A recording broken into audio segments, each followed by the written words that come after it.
Good morning students, good morning to all. आज ये देखिए आप लोगों का 6th सेमेस्टर जिसका टॉपिक होगा प्रोजेक्ट मैनेजमेंट। ये आप लोग सारे लोगों के लिए है, कॉमन फॉर ऑल ब्रांचेज। देखिए इसमें हम लोगों को पढ़ना क्या है, इंट्रोडक्शन एंड मीनिंग। सबसे पहले पढ़ना है कि what do you mean by project management, what do you mean by project. Project है क्या, प्रोजेक्ट जरूरी क्यों है, किसी भी ऑर्गेनाइजेशन के लिए प्रोजेक्ट की क्या आवश्यकता है, या हम लोग जो प्रोजेक्ट लेते हैं, प्रोजेक्ट बनाते हैं, किसी भी ऑर्गेनाइजेशन में प्रोजेक्ट का सही समय पे खत्म होना उस ऑर्गेनाइजेशन को, उस इंस्टीट्यूट को कितना बेनिफिट देता है, ये मायने रखता है। ठीक। आफ्टर देन है introduction to CPM and PERT टेक्निक। CPM that means critical path method, critical path method, and PERT का मतलब होता है प्रोग्रामिंग एवोल्यूशन रिव्यू टेक्निक। ये दोनों प्रोजेक्ट मैनेजमेंट के टेक्निक हैं। दीज आर प्रोजेक्ट मैनेजमेंट के टेक्निक हैं दोनों। ठीक है, जिसका एक मतलब होता है क्रिटिकल पाथ मेथड, दूसरा होता है PERT programming evolution review technique. Okay, after then है concept of break even analysis. Concept of break even analysis इसी में पढ़ना है quality management. Why quality management भी हैव टू रीड, क्योंकि कोई भी प्रोजेक्ट, कोई भी प्रोडक्ट अगर आप सक्सेसफुली तरीके से अगर मार्केट में उतारना चाहते हैं, मार्केट में रन करना चाहते हैं, तो उसके लिए क्वालिटी की बहुत जरूरी होती है। अगर आपका क्वालिटी रेट सही होगा तो मार्केट, किसी भी ऑब्जेक्ट का मार्केट रेट, ग्रोथ रेट सही होगा। ऐसा नहीं कि मार्केट में जो जितने स्टेजेज होते हैं तो वो डिक्लाइन होने से पहले ग्रोथ होता है, तो वो ग्रोथ में ना जाए, डिक्लाइन डायरेक्ट आ जाए। ठीक है, इसीलिए हम क्वालिटी को चेक करते हैं। Concept of quality, quality circle, quality assurance. ठीक है, आफ्टर देन है इंट्रोडक्शन ऑफ TQM। TQM का मतलब होता है टोटल क्वालिटी मैनेजमेंट। ओके, इसके बाद है काइजन। काइजन का मतलब होता है continuous improvement without any disadvantage, without any, किसी भी चीज को हार्म किए बिना अगर हम अपने ऑर्गेनाइजेशन के लिए कंटिन्यूअस इंप्रूवमेंट की बात करें, दैट्स नॉन एज काइजन। अगला है देखिए 5S। 5S का मतलब हो गया कि जितने भी सारे वेस्टिंग टेक्निक हैं, ठीक है, ये जापानीज हैं। S बहुत सारे नाम है इसका, सेसो, सितेसेकु करके, वो सारा नाम मैं बताऊंगा आपको। ठीक है, एंड आफ्टर देन 6 सिग्मा। ये देखिए वेस्टिंग टेक्निक को रिव्यू करने के लिए है, और 6 सिग्मा है क्वालिटी के प्रोडक्ट की क्वालिटी को आगे बढ़ाने के लिए है। ठीक है, तो these are the points which we have to read in this section. तो बारी बारी से चले। ठीक है, तो सबसे पहले चलेंगे इंट्रोडक्शन एंड मीनिंग। ठीक है, तो स्टार्ट करते हैं। नाउ अब स्टार्ट करते हैं definition, introduction of project management. Project management का मतलब क्या है, जो आपका पढ़ना है आपको। देखिए क्या लिखा हुआ है, project management is the application of knowledge, skill, tools and technique of project activities. Management का मतलब समझिए, ये जो मैनेजमेंट देखिए यहाँ है, एक प्रोजेक्ट को आप मैनेज किस तरह से करते हैं, उसके स्किल्स को कैसे डेवलप करेंगे, उसके एक्टिविटीज को कैसे डेवलप करेंगे, उसके टेक्निक्स को कैसे डेवलप करेंगे, टेक्निक को किस तरह से मैनेज करेंगे। ठीक है, कितने सारे टेक्निक्स, चूंकि अगर आप मान लीजिए एक प्रोजेक्ट को एग्जीक्यूट करना चाहते हैं तो सबसे पहले क्या चाहिए, टाइम चाहिए, मनी चाहिए, वेल्थ चाहिए। ठीक है, जितने सारे, बहुत सारे स्टेक होल्डर होंगे, उसके बहुत सारे प्लानिंग कंट्रोलिंग में होंगे। ठीक है, वो सारे को मैनेज करने के लिए, ठीक है, वो सारे को मैनेज करने के लिए, तो वही है। देखिए project management is the application of knowledge, skill, tools and techniques of project activities. Project activities का स्किल, टूल्स, टेक्निक क्या क्या यूज करते हैं, उसको कैसे मैनेज किया जाए, ये प्रोजेक्ट मैनेजमेंट बताता है। To meet the project requirements, project requirements को जो जरूरत होती है, एक प्रोजेक्ट के रिक्वायरमेंट में जो जरूरत होती, ठीक है। देखिए क्या, it is the practice of leading the work of a team to achieve goal. Actually project management ये सिखाता है हमें कि हम अपने गोल को किस तरीके से अचीव करें, किस तरह से मैनेज करें, ठीक है, वो हमें बताता है। Achieve goal and meet success criteria of a specified time. एक सर्टेन टाइम, एक लिमिट टाइम में हम अपने गोल को किस तरह से अचीव कर सकते हैं। Okay, now the objective of project management is to produce a complete project which compiles with a client objective, ठीक है। देखिए, प्रोजेक्ट मैनेजमेंट प्रोसेस कैटेगरीज के 5 ग्रुप्स हैं, 5 ग्रुप में उसे कैटेगराइज किया गया है, ठीक है। पहला इनिशिएटिंग, दूसरा प्लानिंग, तीसरा एग्जीक्यूशन, चौथा मॉनिटरिंग एंड कंट्रोलिंग, पांचवा क्लोजिंग। ये देखिए, initiating, planning, execution, monitoring and controlling and closing, ठीक है। तो इनिशिएटिंग में हम क्या करते हैं, इनिशिएटिंग के समय यानी इनिशियल स्टेज में हम क्या करते हैं किसी भी प्रोजेक्ट को फुल कंप्लीट करने के लिए। तो सबसे पहले हम प्रोजेक्ट को डिफाइन करते हैं कि हमारा प्रोजेक्ट है क्या, ठीक है। उसके गोल को, स्कोप को और उसके अप्रोच को। अप्रोच दैट मीन्स कितने सारे मेथड्स, कितने सारे क्राइटेरिया, कितने सारे बेसिक्स कॉन्सेप्ट उसमें यूज होंगे, वो सारे इनिशिएशन में आते हैं, ठीक है। इसके बाद हमारा आउटकम क्या आना चाहिए, ठीक है, हमारा आउटकम क्या आना चाहिए ये हम डिफाइन करते हैं इसमें। आफ्टर देन है प्लानिंग। प्लानिंग में हम देखेंगे कि identify, manage budget, identify and manage budget. Budget हमारा कितना लगेगा एक प्लानिंग को, एक प्रोजेक्ट को प्लान करने के लिए, ठीक है। इसके बाद डिफाइन रोल एंड रिस्पॉन्सिबिलिटी। आखिर हमारे कुछ मैन पावर लगेंगे एक प्रोजेक्ट को कंप्लीट करने के लिए, तो उसमें किनके रोल क्या होंगे, उनकी रिस्पॉन्सिबिलिटीज क्या होगी, मैं उसे प्लान करूंगा। देखिए, एग्जीक्यूशन का मतलब है उसे बड़ा करना। Maintaining a project plan, manage the sponsor and stake holder, ठीक है। जितने सारे स्टेक होल्डर होंगे, जितने सारे स्पॉन्सर्स होंगे, उसके लिए जो उस प्रोजेक्ट के लिए पैसा लगाने वाले हैं, जो उस प्रोजेक्ट के लिए रुपया लगाने वाले हैं, ठीक है, उन सारों को मैनेज कैसे किया जाए, उन सारे लोगों को मैनेज कैसे किया जाए। After then monitoring and control.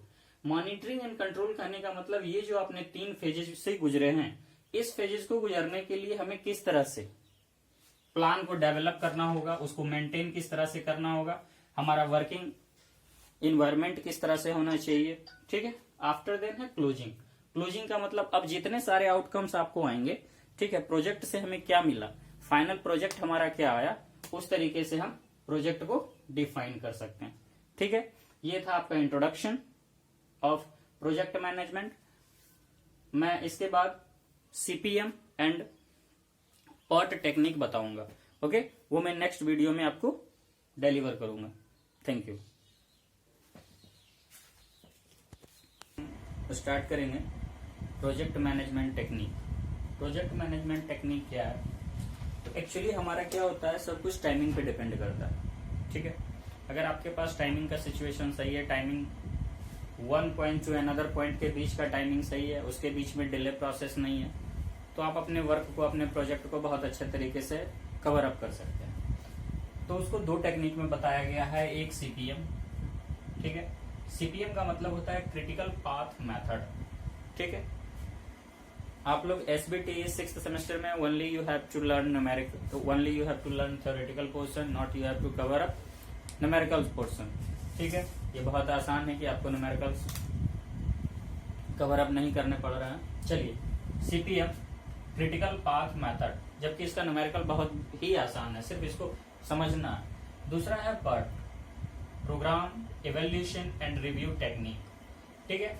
2 technique हैं प्रोजेक्ट मैनेजमेंट के, एक सीपीएम, दूसरा पर्ट। देखिए, ये है क्या, तो PERT and CPM are scheduling technique. Scheduling technique that means कि कौन सा काम कितने समय में होगा, हमारा कितना प्रोजेक्ट में कहाँ डिले होगा, किस पॉइंट पे डिले होगा, from 1 point two another point के बीच का टाइमिंग अगर लें, उसके बीच की एक्टिविटी क्या है, ठीक है। नोड 1 फ्रॉम नोड 2 के बीच की एक्टिविटी क्या है, वो हम सब देखेंगे, ठीक है। वो हमें ये बताता है, एक्टिविटी को बताता है। देखिए, which are used to plan, schedule and control a project consisting number of inter related activities. बहुत सारे एक्टिविटीज होते हैं, ठीक है, जिसमें हो जाते हैं वो सारे को, उन सारे एक्टिविटीज को ये सीपीएम और पर्ट एक शेड्यूलिंग टेक्निक के द्वारा हमें बताता है। This technique provide a frame that means एक ढांचा हमें बताता है, which defines the job to be done. Job हमारा कब होगा, इंटीग्रेट देम, उसे इनलार्ज करता है in logical sequence. Logical sequence का मतलब, मान लीजिए अगर कोई वर्क करना है तो आपको एग्जैक्ट डेटा बताएगा, एग्जैक्ट टाइम बताएगा कि पहले आप ये काम कीजिए, इस काम के बाद आप ये कीजिए।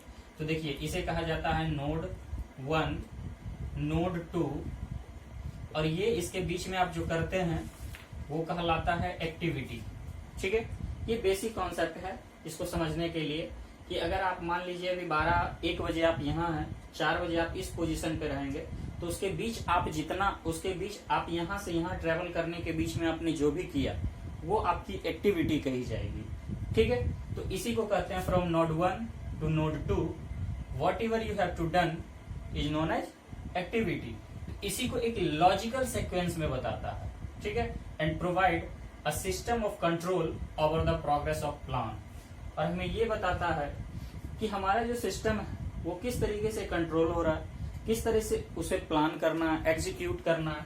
ठीक है, CPM and PERT applied in production management. इसका यूज देखिए सिर्फ प्रोजेक्ट मैनेजमेंट के लिए नहीं किया जाता है, प्रोडक्शन मैनेजमेंट के लिए भी किया जाता है, पर्टिकुलरली जॉब प्रोडक्शन में एंड सर्विसिंग वर्क ऑर्डर में।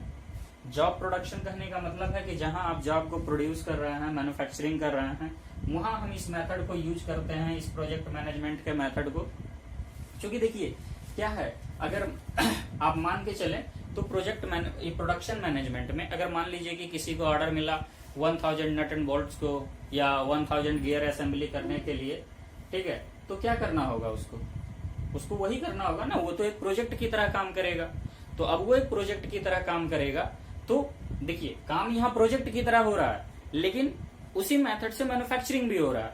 इसीलिए कहा गया है कि CPM and PERT applied in production management, particularly in jobbing production and servicing work order. ठीक है, वर्क ऑर्डर में भी किया जाता है।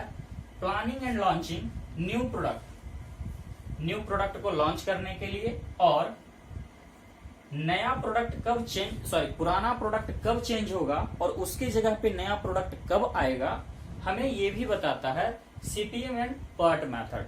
ओके, नाउ अब इसमें हम डिस्कस करेंगे क्रिटिकल पाथ मेथड को। ठीक है, क्रिटिकल पाथ मेथड के बहुत सारे टर्मिनोलॉजी हैं, उन सारे टर्मिनोलॉजी को एक एक करके देखेंगे। पहले नोड एंड एक्टिविटीज को समझ लेंगे कि नोड क्या है, एक्टिविटी क्या है। ठीक है, चलिए अब मैं इसे रफ करता हूं, आफ्टर देन फिर मैं बताता हूं। एक नोट है वो आप राइट डाउन कर लेंगे, आपके ऑब्जेक्टिव में भी पूछ सकते हैं। सीपीएम एक डिटरमिनिस्टिक मॉडल है। किस तरह का मॉडल है? डिटरमिनिस्टिक मॉडल, जैसे डिटरमाइन करते हैं आप, एंड एक्टिविटी ओरिएंटेड है। ये दो बात सीपीएम के लिए बहुत जरूरी है, आपके ऑब्जेक्टिव में आ सकते हैं। सीपीएम किस तरह का मॉडल है? तो डिटरमिनिस्टिक मॉडल है, एक्टिविटी ओरिएंटेड है, कि जितने सारे एक्टिविटीज को लेंगे वो हम सारे सीपीएम के तौर पे लेंगे। पर्ट में क्या करते हैं? पर्ट एक प्रोबेबिलिस्टिक टेक्निक है, प्रोबेबिलिस्टिक मॉडल है। ठीक है, और इवेंट ओरिएंटेड है। ठीक है, इवेंट ओरिएंटेड है। अब देखिए एक्टिविटी क्या होता है, इवेंट क्या होता है, मैं उसे एक देख लूं तो देखिए नोड और इवेंट। नोड, ये नोड है, ये इवेंट है। इवेंट का मतलब हुआ कि आप जो काम को करने वाले हैं, मान लीजिए कि you have to go to a school. ठीक है, आपको स्कूल जाना है, तो स्कूल क्या हुआ? आपका इवेंट हुआ। स्कूल का जाना एक इवेंट हुआ। अब स्कूल आप मान लीजिए कि 9 बजे निकले हैं अपने घर से, 9 AM। ठीक है, 10 AM आप कॉलेज पहुंच गए। कॉलेज के लिए निकले 9 AM, 10 AM में आप कॉलेज पहुंच गए। तो उसके बीच में आपने जितने सारे प्रोग्राम किए हैं, यहां से यहां तक जाने के लिए मान लीजिए आपने ऑटो चेंज किया, जो भी किया, जितने सारे काम किए, वो आपके एक्टिविटीज कहलाएंगे। ठीक है, नोड आप समझ रहे हैं, नोड और event at is any point in time space. Time space यानी टाइम से रिलेटेड कोई भी इवेंट हो सकता है। और एक्टिविटी देखिए क्या है, activity is time consuming effort, जो समय को खपत कर रहा है, जो समय को ले रहा है। जैसे मैंने बताया है ना कि यहां से यहां तक जाने के बीच में आपने जो वर्क किया वो आपकी एक्टिविटीज हुई। ठीक है, time consuming effort represented by a line, देखिए एक लाइन से शो किया जा रहा है, represented by a line within a arrowhead, एक arrowhead, within a arrowhead, मतलब अगर हमको यहां से यहां जाना है तो एरोहेड इस तरफ होगा, इधर से इधर आना है तो एरोहेड इस तरफ होगा। ठीक है, with in an arrowhead pointing in the direction of progress of completion of work, यानी उसका डायरेक्शन उस तरफ होगा जिधर हमारा वर्क कंप्लीशन की तरफ है, कंप्लीट होने की तरफ है। ठीक है, देखिए event is a point in time where one or more activities start or finish. ठीक है, इवेंट का मतलब क्या हुआ कि जहां से बहुत सारे एक्टिविटीज, मान लीजिए यहां से एक एक्टिविटीज हुआ, दूसरे एक्टिविटीज भी हो सकते हैं, तीसरे एक्टिविटीज भी हो सकते हैं। ठीक है, इवेंट एक ऐसा पॉइंट होता है जहां से एक या दो कोई भी एक्टिविटीज को स्टार्टअप किया जा सकता है या फिनिश किया जा सकता है। देखिए ये भी इवेंट है, ये भी इवेंट है, तो यहाँ स्टार्ट कर रहे हैं, यहाँ फिनिश कर रहे हैं। ठीक है, और सर्कल देखिए क्या है, सर्कल को जो यूज कर रहे हैं ना वही इवेंट को रिप्रेजेंट कर रहा है। ठीक, देखिए क्या है, every project include some group of activity, जितने सारे प्रोजेक्ट हैं आपके कुछ ना कुछ एक्टिविटीज पे हैं। जैसे मान लीजिए कि आपका एक प्रोजेक्ट है सोलर पैनल के लिए। ठीक है, सोलर पैनल के लिए ये, चलिए एक एग्जांपल देते हैं। और एग्जांपल ये है कि मान लीजिए आपको गियर मैन्युफैक्चरिंग करना है, तो गियर मैन्युफैक्चरिंग के लिए पहले क्या करते हैं, गियर का ड्राइंग करते हैं, गियर का डिजाइन करते हैं, गियर का ड्राइंग शीट तैयार करते हैं, डायमेंशनिंग तैयार करते हैं। आफ्टर देन रॉ मटेरियल क्या होना चाहिए, क्वालिटी क्या होना चाहिए, किस तरह का मटेरियल यूज करेंगे, ये सारे कुछ देख रहे हैं। तो इतने जो भी हम कर रहे हैं, जितने सारे मेथड्स को कर रहे हैं, these are the activities, these are the activities. और जहां से हमने शुरू किया और जहां हमारा काम खत्म होगा, इसी दोनों को कहा जाता है इवेंट, वो दोनों लास्ट पॉइंट को। Every project include some group of activities and some of these activities performed parallelly. कुछ इसमें एक्टिविटीज होते हैं जिसको पैरेलल काम कर सकते हैं, एक काम इधर भी कर रहे हैं तो उसके पैरेलल में दूसरा काम भी हो रहा है। ठीक है, अब आगे हम देखेंगे, अब आगे इसमें हम देखेंगे सीपीएम के और पर्ट के कुछ ऐसे टर्मिनोलॉजी हैं जो इन दोनों में काम आते हैं। ठीक है, सीपीएम और पर्ट का टर्मिनोलॉजी दोनों के बीच में हम ध्यान से देखेंगे। ठीक है, यानी terminology used in CPM and PERT. देखिए terminology used in CPM and PERT technique. अभी मैंने बात किया टर्मिनोलॉजी क्या क्या हो सकता है। देखिए ये राउंड जो है आपका क्या है, एक बार मैं फिर से डिस्कस कर दूं। ये आपका इवेंट को बता रहा है। ठीक है, ये क्या है, टीआईजे, ये एक्टिविटी को बता रहा है, ये भी आपको इवेंट को बता रहा है। ठीक है, देखिए कुछ ऐसे टर्म है जिसे मैं यूज करता हूं। तो सबसे पहले है earliest start time. Earliest start time क्या होता है, इट इज एक ऐसा पॉसिबल टाइम जो एक्टिविटी को स्टार्ट कर सकता है, एक ऐसा पॉसिबल टाइम जो एक्टिविटी को स्टार्ट कर सकता है। ठीक है, तो इसीलिए कहा जाता है EST इक्वल टू EI। ठीक है, ध्यान से देखेंगे। अब देखिए अगला है अर्लीस्ट फिनिश्ड टाइम, EFT। इसे मैं डिफाइन कर सकता हूं कि एक ऐसा टाइम, एक ऐसा पॉसिबल टाइम जो किसी भी एक्टिविटी को फिनिश कर सकता है। Earliest start time that means activity start करने का टाइम होगा, कर सकता है। अर्लीस्ट फिनिश टाइम का मतलब है कि इसे फिनिश कर सकता है। इसीलिए देखिए EST यानी ये जो टाइमिंग है इस टाइमिंग के साथ ऐड कर दिया गया है। ठीक है, और TIJ जो एक्टिविटी आप कर रहे हैं। ठीक है, अगला है लेटेस्ट फिनिश टाइम। देखिए लेटेस्ट फिनिश टाइम क्या होता है, एक ऐसा पॉसिबल टाइम जो बिना डिले किए हुए, एक ऐसा पॉसिबल टाइम जो बिना डिले किए हुए हम अपने डेटा को, हम अपने वर्क को कंप्लीट कर सकते हैं। ठीक है, बिना डिले किए हुए। ठीक है, तो क्या हो जाएगा, L F T equal to L J. J that means activity, last वाला एक्टिविटी, यानी वो हम फिनिशिंग एक्टिविटी है। ठीक है, फिनिशिंग इवेंट है आपका। Latest start time, latest start time का मतलब हो गया कि एक ऐसा टाइम, ठीक है, जो आप वर्क को स्टार्ट कीजिएगा इस टाइम में कि आपको ये पता चले कि हमारा जो फिनिशिंग टाइम हो वो डिले ना हो, फिनिशिंग टाइम जो हो वो डिले ना हो। यानी एक ऐसा स्टार्ट टाइम जो आपके फिनिशिंग टाइम को डिले ना करे। इसीलिए देखिए इसमें माइनस किया गया है, माइनस किया गया है। ठीक है, L F T minus T J. अब देखिए अगला टर्म है टोटल फ्लॉट और टोटल स्लैक। टोटल फ्लॉट और टोटल स्लैक टाइम। देखिए टोटल फ्लॉट और टोटल स्लैक ये टाइम होता है कि हम जो एक्स्ट्रा टाइम अवेलेबल करवाते हैं। ठीक है, जो एक्टिविटी, मान लीजिए कि आप एक साथ दो वर्क कर रहे हैं, आपके एक एक्टिविटीज के साथ दो एक्टिविटीज हो रही हैं, आपके एक इवेंट के साथ दो एक्टिविटीज हो रही हैं।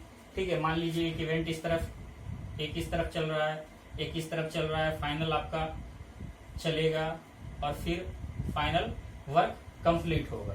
ठीक है, तो अगर आपके साथ दो एक्टिविटीज चल रहे हैं, ठीक, तो जो एक्स्ट्रा टाइम आप प्रोवाइड किए हैं, ठीक है, आपने जो एक्स्ट्रा टाइम प्रोवाइड किया वही आपका टोटल फ्लॉट और टोटल स्लैक टाइम कहलाएगा। ठीक है, इसको देखिए T F equal to latest start time minus earliest start time. दोनों स्टार्ट टाइम से माइनस हो जाएगा, लेटेस्ट और ईयरलीस्ट से। यहां दोनों फिनिशिंग टाइम से माइनस हो जाएगा। ठीक है, ये चीज आप देख रहे हैं। अगला है फ्री फ्लॉट। ठीक है, देखिए फ्री फ्लॉट कहने का मतलब क्या होता है कि मान लीजिए अगर आप एक्स्ट्रा टाइम दे दिए, एक्स्ट्रा टाइम आपने दिया, फिर भी मान लीजिए अगर कोई वर्कर्स काम छोड़ के चला गया या कोई वर्कर इंजर्ड हो गया, ठीक है, तो अब उसके बाद कौन सा वर्कर आएगा ताकि हमारा काम डिले ना हो। ठीक है, काम डिले ना, तो वही जो एक्स्ट्रा टाइम इस किसी भी एक्सीडेंट को या किसी भी अनहोनी को सोचते हुए हम जो एक्स्ट्रा टाइम वर्क में देते हैं, जो एक्स्ट्रा टाइम उस सक्सीजर के लिए देते हैं जो हमें आके वर्क को फुलफिल करेगा, वही कहलाता है फ्री फ्लॉट। ठीक है, तो फ्री फ्लॉट होता है ईयरलीस्ट फिनिश्ड टाइम को माइनस कर दीजिए ईयरलीस्ट स्टार्टिंग टाइम से, आफ्टर देन जितनी सारी एक्टिविटीज हैं वो माइनस कर दीजिए। ठीक है, आफ्टर है सेफ्टी फ्लॉट। देखिए सेफ्टी फ्लॉट क्या है, सेफ्टी फ्लॉट कहने का मतलब है कि जो एक्स्ट्रा टाइम आप देते हैं, ठीक है, एक्स्ट्रा टाइम किसी भी एक्टिविटी को स्टार्ट करने के पहले आप जो एक्स्ट्रा टाइम देते हैं वही आपका सेफ्टी फ्लॉट कहलाता है। यानी safety float equal to latest start time minus latest finishing time, latest minus T I J. ठीक है, ये आपका हो गया सेफ्टी फ्लॉट। अगला है देखिए इंडिपेंडेंट फ्लॉट। ठीक है, इंडिपेंडेंट फ्लॉट कहने का मतलब है कि कुछ सरप्लस टाइम आपने जो टाइम दिया, उसके बाद कभी कभी क्या होता है कि मान लिया जाता है कि चलिए हम और एक्स्ट्रा टाइम आपको दे रहे हैं। ठीक है, आपको और एक्स्ट्रा टाइम वर्क करने के लिए दे रहे हैं, तो इंडिपेंडेंट फ्लॉट का मतलब हो गया वही I F equal to E J minus L I minus T I J. ठीक है, अब देखिए बहुत अच्छा नोट दिया हुआ है यहाँ, टी एफ यानी total float plus independent float, total float plus independent float equal to free float plus safety float. Total float plus independent float equal to free float plus safety float. एक बार फिर से मैं इसे discuss कर लेता हूं, जितने सारे टॉपिक्स हैं। ईयरलीस्ट स्टार्ट टाइम, यानी आप एक्टिविटी को स्टार्ट करने के लिए जो आप पॉसिबल टाइम देते हैं वही आपका ईयरलीस्ट स्टार्ट टाइम होता है। ईयरलीस्ट फिनिश टाइम करने का मतलब कि आप अपने एक्टिविटीज को फिनिश करने के लिए आप जो टाइम प्रोवाइड किए हैं एक प्रोजेक्ट मैनेजमेंट के थ्रू, तो वही आपका कहा जाता है earliest finish time. Latest finish time का मतलब होता है कि बिना डिले किए हुए आपका जॉब जब कंप्लीट हो जाए तो उस टाइम को आप लेटेस्ट फिनिश टाइम कहते हैं। लेटेस्ट स्टार्ट टाइम, कंप्लीशन के समय आप ये सोच के ये टाइम दीजिए कि हमारा जॉब जो हो सही टाइम पे हो, डिले ना हो जॉब को फिनिश होने में, वही हो जाता है latest start time. Total float या फ्री फ्लॉट टोटल स्लैक कहने का क्या मतलब है, आप जो एक्स्ट्रा टाइम एक्टिविटीज को देते हैं, आप जो एक्स्ट्रा टाइम एक्टिविटीज को देते हैं वही टोटल फ्लॉट कहा जाता है। फ्री फ्लॉट कहने का मतलब कि सक्सेजर को लेते हुए, मान लीजिए कल के दिन में कोई घटना हो जाए, कोई अनहोनी हो जाए, तो उसको देते हुए आप जो एक्स्ट्रा टाइम देते हैं वो फ्री फ्लॉट कहा जाता है। सेफ्टी फ्लॉट कहने का मतलब है कि कोई भी वर्क को स्टार्ट करने के पहले, या कोई भी एक्टिविटीज को स्टार्ट करने के पहले आप जो भी एक्स्ट्रा टाइम सरप्लस के रूप में जो भी एक्स्ट्रा टाइम देते हैं वही आपका कहलाता है safety float. Independent float, that means इसके बावजूद आप जो एक्स्ट्रा टाइम, जो सरप्लस टाइम आप देते हैं, ठीक है, किसी भी प्रोजेक्ट के लिए, वो आपका इंडिपेंडेंट फ्लॉट कहा जाता है। आप नोट देख लीजिए, free total float plus independent float equal to free float plus safety float. ठीक है, अगले टर्म में मैं देखूंगा कि हमारा जो सीपीएम है वो किस तरीके से वर्क करता है, उसका प्रोसेस क्या है। ठीक है, सीपीएम का प्रोसेस क्या है, आफ्टर देन मैं पार्ट पे जाऊंगा। ओके, तब तक मैं रफ करता हूं। देखिए, मैं सीपीएम में अब आगे देखते हैं कि कितने कौन कौन से प्रोसेस हो सकते हैं सीपीएम के लिए। ओके, हम सीपीएम का जो न्यूमेरिकल्स हैं या सीपीएम को बना सकते हैं, सीपीएम के आधार पे हम जो टाइम मैनेजमेंट करेंगे हम किस आधार पे करेंगे, तो कुछ उसके स्टेप्स लिखे हुए हैं, आप इसे पढ़ लेंगे, वीडियो को पॉज करके आप इसे उतार लेंगे अपने कॉपी पे। ठीक है, देखिए क्या है। सबसे पहले, each activity is indicated by an arrow with the direction of arrow showing the sequence of activities. ठीक है, यानी पहला कह रहा है कि हम जितने सारे एक्टिविटीज को शो करेंगे, ठीक है, वो देखिए इस तरह के एरो से शो होगा। ठीक है, यानी पहले नोड होगा या इवेंट जिसको कहते हैं, और उसके बाद भी तो ये एरो जिस तरफ से जा रहा है, ठीक है, जिस तरफ से ये एरो जा रहा है, that means completion of work from 1 to 2 है, completion of work from 1 to 2 है। ठीक है, अगला है right zeros in the box of the first node. इस स्टेप 2 कहने का मतलब है, मान लीजिए कि आपके पास कुछ डेटा दिए हुए हैं। डेटा ये है, देखिए मैं यहाँ लिख रहा हूँ, डेटा ये है कि मान लीजिए कोई एक्टिविटी है, कोई आवर्स है, घंटा। ठीक है, मान लीजिए 1 to 2 गया तो 4 घंटा लगा, 1 to 3 गया तो 6 घंटा लगा, 2 to 4 गया तो 5 घंटा लगा। इस तरह से अगर कोई एक्टिविटीज दिया हुआ है तो हम कैसे इसे करेंगे, तो मान लीजिए ये फर्स्ट है हमारा, तो फर्स्ट से देखिए 1 निकल रहा है, दूसरा निकल रहा है, क्या निकल रहा है, फर्स्ट से 2 निकल रहा है और फर्स्ट से 3 भी निकल रहा है। ठीक है, यानी ये एक्टिविटी जो है हमारा ये 4 आवर्स का है, ये एक्टिविटी जो है हमारा 6 आवर्स का है। तो सबसे पहले नोड पे हम जो लिखेंगे 0 0, सबसे पहले नोड पे हम लिखेंगे 0 0। ठीक है, ये चीज ध्यान रखिएगा, 0 0। आफ्टर देन है add duration of first activity, ध्यान से समझिए इसको, add duration of first activity to the value written in the box marked of the tail node. सबसे पहला में जो है टेल नोड, अगर ये 4 है तो पहला अगर हम बनाएंगे तो पहले में 4 देंगे। ठीक है, आगे क्या कह रहा है, and write sum in the box marked of the last node. Last node क्या है, देखिए 2 से गया 4, 2 से ये गया 4, तो ये हो गया 4 और ये हो गया कितना 5। तो अगर इस नोड पे हम लिखेंगे तो कितना लिखेंगे, 4 and 5, तो कितना हो जाएगा 9, 4 5 कितना हो जाएगा 9। Do this calculation up to the last node, जहां तक ये हमारा वर्क स्पेस जाएगा वहां तक हम इसको नोट डाउन करते जाएंगे। ठीक है, if there are parallel activities with same head node value then choose maximum value.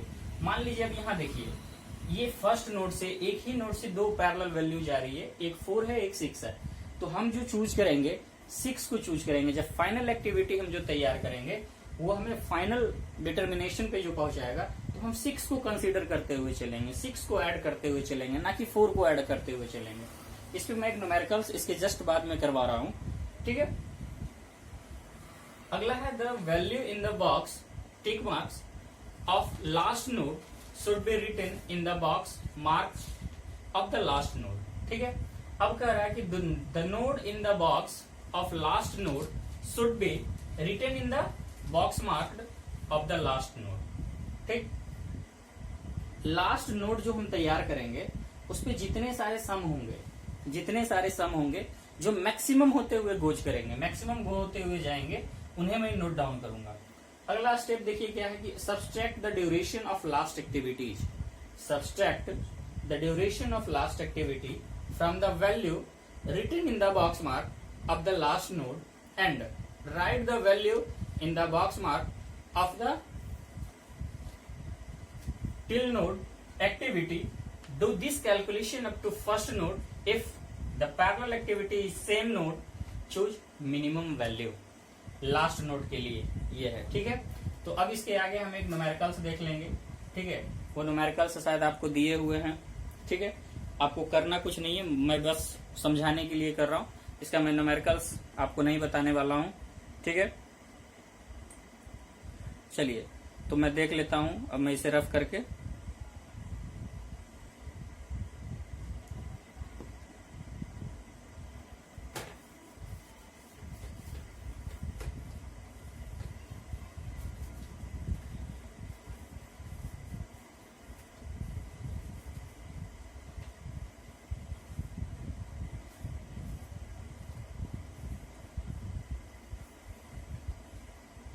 देखिए, एक बोला जा रहा है कि draw the network diagram of the given project. ये है draw the network diagram of the given project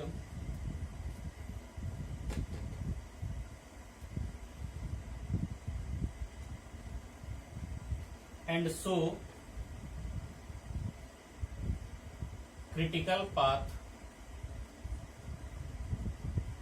बस हमें ये नहीं, हमें कुछ और शो नहीं करना है। क्वेश्चन आपको दिया हुआ है, इधर देखिए दिया हुआ है एक्टिविटी, एक तरफ दिया हुआ है वेट। ठीक है, ये दिया हुआ है 1 to 2, 2, 1 to 3, 8, 2 to 4, इसके लिए 4 दिया हुआ है, 3 to 4 इसके लिए 2 दिया हुआ है, सॉरी 3 to 4 के लिए 1 दिया हुआ है,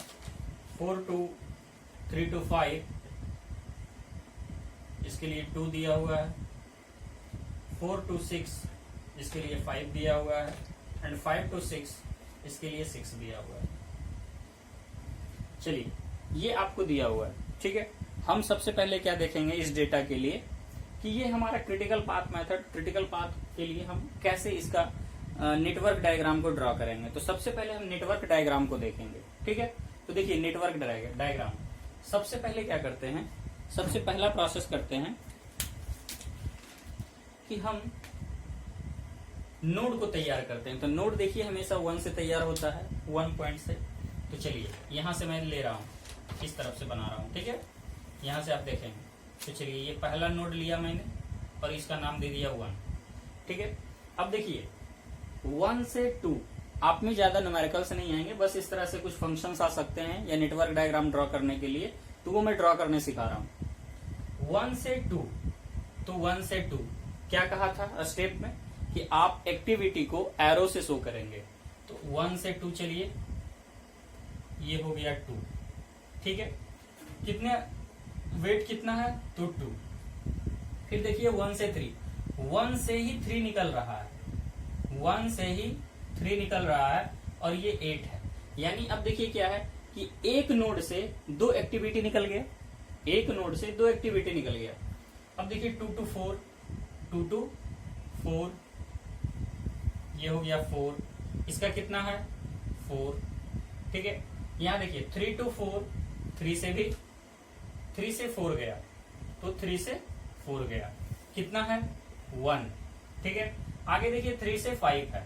ठीक है, तो चलिए मान लिए कि 3 से 5 है। ठीक है, इसका कितना है 2, 4 से 6 है, 4 से 6 है, इसका कितना है 5, 5 से 6 है, इसका कितना है 6।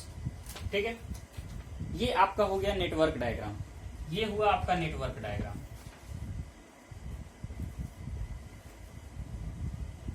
किसके लिए? सीपीएम के लिए, क्रिटिकल पाथ मेथड के लिए। अब देखिए सीपीएम कैसे निकालेंगे। अगला टर्म में क्या कहता है कि जितना सारा डेटा होगा, जहां जहां जो भी डेटा होगा, वहां वहां हम क्या लेते हैं, नोड बनाते हैं।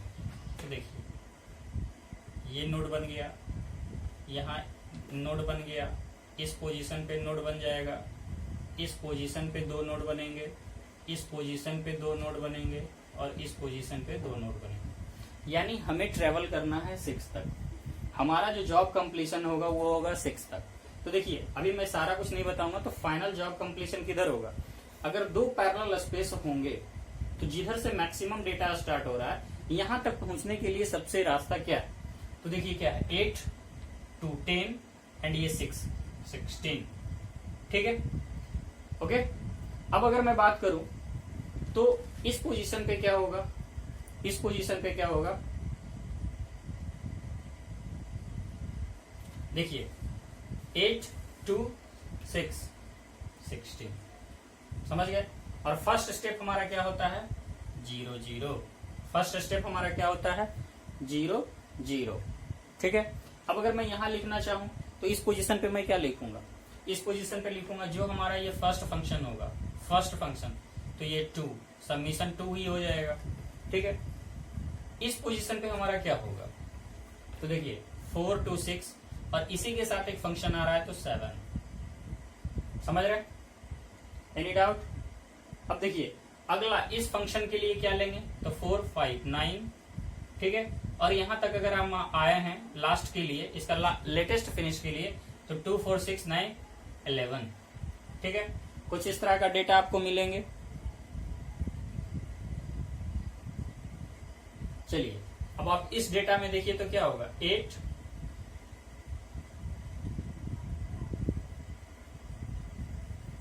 एंड 8। अब आगे आप देख लीजिए इसमें 8 to 10 एंड 8 to 10। ठीक है, ये आपके सारे वैल्यूज हो गए जो क्रिटिकल पाथ मेथड में आपको निकाले जाएंगे। जैसे हमने निकाला था उसमें क्या था, earliest time, possible time, earliest start time, earliest finished time. ठीक है, latest start time, latest finish time. ठीक है, उस तरीके से हम इसको कैलकुलेट करेंगे। तो हमें यहाँ सिर्फ दिखाना था, क्रिटिकल पाथ को दिखाना था, तो हमने ये क्रिटिकल पाथ को पूरा कर लिया। ओके, अब अगले कॉन्सेप्ट में हम देखेंगे PERT, जिसे मैं कहता हूं program evaluation review technique. Okay, तो फिर मैं इसे रफ करता हूं, आगे हम देखेंगे PERT।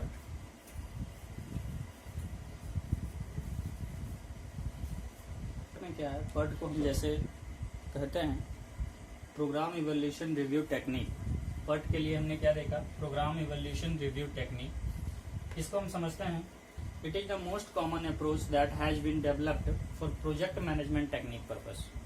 ये एक ऐसा है कि सीपीएम के बाद हमें जो दूसरा मेथड है PERT मेथड, ये भी एक मोस्ट कॉमन अप्रोच है जिसके द्वारा हम प्रोजेक्ट मैनेजमेंट टेक्निक के जॉब को फाइंड आउट करते हैं।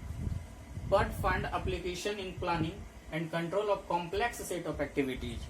ठीक है, इसमें देखिए क्या है कि कितने भी बहुत सारे कॉम्प्लेक्स एक्टिविटीज हों, फंक्शंस हों या रिलेशनशिप हो, हम उसे फाइंड आउट कर सकते हैं। ठीक है, इट गिव्स, ये देखिए complex set of activities, function, relationship.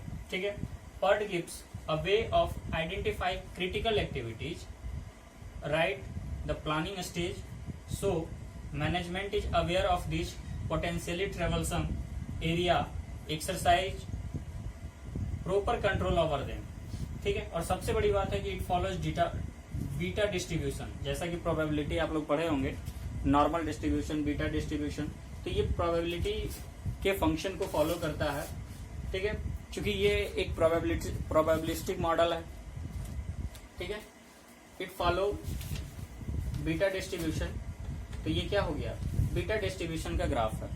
ठीक है, अब आगे आप देखिए सबसे पहले कह रहा है कि ये एक आइडेंटिफिकेशन क्रिटिकल पाथ मेथड से कितने भी कॉम्प्लेक्स प्रॉब्लम आपको मिल जाए, ठीक है, कितने भी कॉम्प्लेक्स प्रॉब्लम मिल जाए आप उसे फाइंड आउट कर सकते हैं, ठीक है, आप उसको बता सकते हैं। अब देखिए इसकी एक्टिविटी टाइम को कैसे निकालते हैं, तो इसके एक्टिविटी टाइम को दो मॉडल से निकालते हैं, ठीक है। सबसे पहले टी मीन होगा, इसका टी नॉट होगा, टी मीन होगा, टी प्रोबेबिलिस्टिक होगा, टी डिटर्मिनिस्टिक होगा, ठीक है, उसे मैं निकालूंगा। चलिए अब आगे देखते हैं।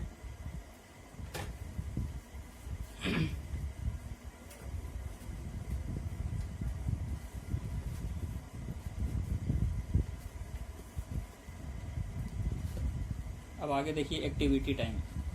देखिए अब एस्टिमेशन ऑफ एक्टिविटी टाइम को हम मेजर करेंगे पार्ट में, ठीक है। सबसे पहले आप याद रखिएगा, देखिए ऑब्जेक्टिव्स में भी आ सकते हैं, इट इज यूनी मॉडल। ये मॉडल जो है यूनी मॉडल है और इसका जो प्रोबेबिलिटी है ये देखिए एक्स एक्सिस पे दो टाइम को इंटरसेप्ट करता है, दो टाइम, एक ऑप्टिमिस्टिक टाइम, एक पैसिमिस्टिक टाइम, ठीक है।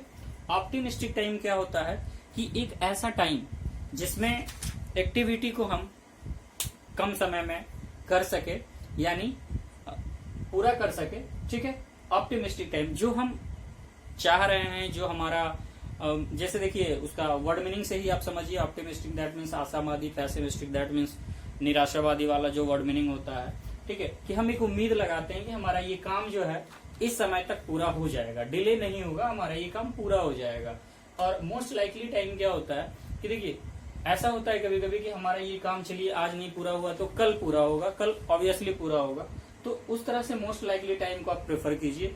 पैसिमिस्टिक टाइम है कि हम नहीं चाहते हुए भी हमारा वो टाइम, उस टाइम पे हमारा वर्क फुलफिल होना चाहिए, ठीक है। अब इसका मीन टाइम हम निकालते हैं, तो देखिए मीन टाइम क्या निकालते हैं, T optimistic time plus 4 into mean time यानी most likely time plus TP pessimistic time को डिवाइड करते हैं 6 से। ये आपको एक्टिविटी टाइम शो करेंगे, ठीक है।